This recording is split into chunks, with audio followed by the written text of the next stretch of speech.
Welcome back to my channel. Tweet Peeler here. Today I'm going to be talking about how to record your video gaming in HD. In the past I've put up video tutorials on how to capture standard definition gaming with both the Dazzle capture card and the Hava HD wireless. Today I will be talking about an HD PVR, which is a personal video recorder. It will let you put 720p HD video directly from your video gaming console onto your computer for video editing. I'm going to do my best here to show you guys how to set everything up pretty smoothly.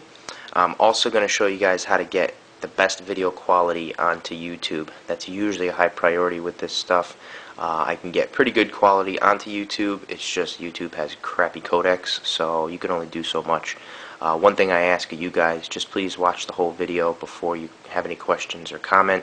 I'm going to do a pretty good explanation here, and I'm probably going to get 15 messages from newbie69 asking something brilliant like, does it plug into the wall? How do you set it up? Dude, just watch the whole video and you'll get it. The personal video recorder that I use is from Hauppauge. I'm not 100% sure how to pronounce it, but I'm assuming it's Hauppauge. I guess you could say Hauppauge, or if you're pretty sporty, Hauppauge. HD PVR records 720p high definition TV or video gaming to your PC. Uses the component wires so you get true 720p HD video. I initially got mine through Amazon.com. I would not recommend that as they were selling old models. It did not work for me. I had to return it through Hauppauge Company, which is located in New York, USA. They were kind enough to ship me a brand new updated model at no extra charge. But to not have to go through the hassle, I would say forget getting it through Amazon or any other cheap site. Make sure you get it directly through these guys. They have the most recent updated models. The device comes with everything you see in this video. The box is in the upper left corner. The Hauppauge unit is actually right smack in the middle here. It's a pretty cool looking device. It doesn't look too bad under the TV or under your consoles. It's got a little power button right here just to turn it on and off. The back has got your outs and your ins for both audio and component. So you got your 3 video component inputs here, 2 audio inputs here, and then your out for audio up top, 3 component video outs. It's also got optical in and optical out in case you want to record 5.1 surround sound. That's for you guys with good systems. It's also got a blaster cable insert which lets you use a remote, and USB out and power plug out. As for everything it comes with, you've got your IR blaster cable. That's so you can use the remote with it. I took the CD out of the package, but it comes with an install CD. I highly recommend getting the update from Hauppauge as soon as you get this thing. I installed from the disc, and right away I was told to update, so I would go right to their website and just use their install EXE versus the CD. Obviously it comes with a power cable so you can plug the thing in and turn it on. It's got a USB 2.0 firewire so that you can get the HD video onto your computer smoothly. And it's got the component wire. Comes with a pretty decent one. It's a pretty good length. The only thing you'll need on top of that is the component cables from either your PS3 or your Xbox 360. I use the 360, so my component wires are laying over there. There's my Xbox and my setup with my HD TV. Plant is optional. Setting this thing up isn't exactly rocket science, but I'll show you anyway. What you'll want to do is take your component wires from either your PS3 or your Xbox 360 and run them into the ins along the bottom. If you use standard audio, I would say use the standard audio inputs here, your video components inputs here. Then you want to take your double-ended component and plug it into the out.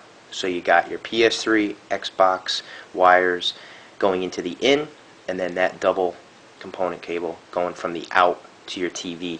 So you got Xbox video running to this machine and this machine running to the TV. That's going to give you the HD video. USB cord over here plugs into the spot here, and it runs right to your PC. The only issue with that is that it's kind of short, so that you need to have your TV and your Xbox or PS3 near your computer. Another option for that would be to get a long USB extender. They're not real cheap, but if you're going to spend $200 on this thing, another $30 isn't exactly a break in the bank. So check that out if you need a longer cable. My setup after everything is plugged in is Hauppauge down in the corner, Xbox pretty much right next to it. Everything's plugged right into the HD TV. Here's my setup when I want to record my gaming. Got the Hauppauge pulled out a little bit so that I can get it over to my PC. USB plugs in nice and easy. Turn the unit on, turn your TV on, turn your Xbox or PS3 on, and you'll see it on both the TV and your computer. And there it is. Got my Xbox screen right on my PC. If you can check that out, you can flip through. Pretty easy. Does the same thing over here. 720 HD video. Now, up in the corner here, it's got default settings already set. I would stick with the defaults. Under format, if I play a pretty fast-paced game like FIFA, any sports games, I do turn the average Mbps, which is how good the quality is. I bump it up to 10. I think normally on default it's like 8. So I bump that up to 10. Keep it on constant bit rate just to keep things going easily. Click OK. It refreshes the software. Bam, you got your video on there. You can record pretty much any size file you want. I haven't gone much bigger than about 15 or 20 minutes just because the file sizes are huge. It records in M2TS files. There are not many programs out there that work with M2TS. I do know Studio 12 and Sony Vegas Pro 8.0C, I believe, is the newest version, and that will recognize the M2TS files. I use Sony Vegas Pro 8.0C. It recognizes the M2TS files from the Hauppauge, and they're pretty easy to work with. So I'll take a video just to show you, import it into Vegas. You'll get the preview box up here, and in order to get this to run smoothly, we want to match all the video properties. So up here, there's a Project Video Properties button. You want to click that. Here are all the settings for your current video you're looking at. What you want to do is go to Match Media Settings, which is this little folder up here. Click that, find the video that you imported into Vegas, and open that up. It matches all the settings so that it plays back clearly and you get the best video quality that you can get. Click Apply, click OK, and you're ready to edit. Once you've edited your video and you want to render, go up to File, Render As. I still believe that WMV gives you the best quality, but that's only for playback on your computer. If you want to have good quality on YouTube, I would suggest using MP4. That's what I use to render all my videos for YouTube. It's called the Main Concept AVC/AAC. It's under the .mp4 in the drop-down box. Click that. Go to Custom. Obviously, you want your video rendering quality to be best, so I would drop that down. Click Best. Go to the Video tab. Under here, there's an automatic setting for 320 by 240, 640 by 480. Go to Custom Frame Size. I already changed this because HD video is 1280 by 720, so you want to put 1280 in the width box, 720 in the height box. Under Profile, I leave it at Main. Frame rate, you may have to change. Normally it's on regular NTSC, which is 29.7 or so frames per second. Change it to 59.940000. This is closest to the 60 frames per second that Hauppauge puts out. It'll make the video very smooth, very clear, very low motion blur. It'll look good on YouTube. Field order, I left at none. Pixel aspect ratio, I left at 1. I did change the number of reference frames thanks to Clearcut 83.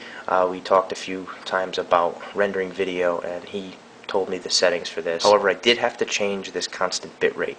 I told you guys before that I changed the default Hauppauge settings from 8 Mbps to 10 Mbps. You want to match this. So if you recorded on 8, make sure you put 8 in this. I recorded on 10, so I changed this to 10. When you're done changing that and matching the setting, click OK. Name your file whatever you want to name it.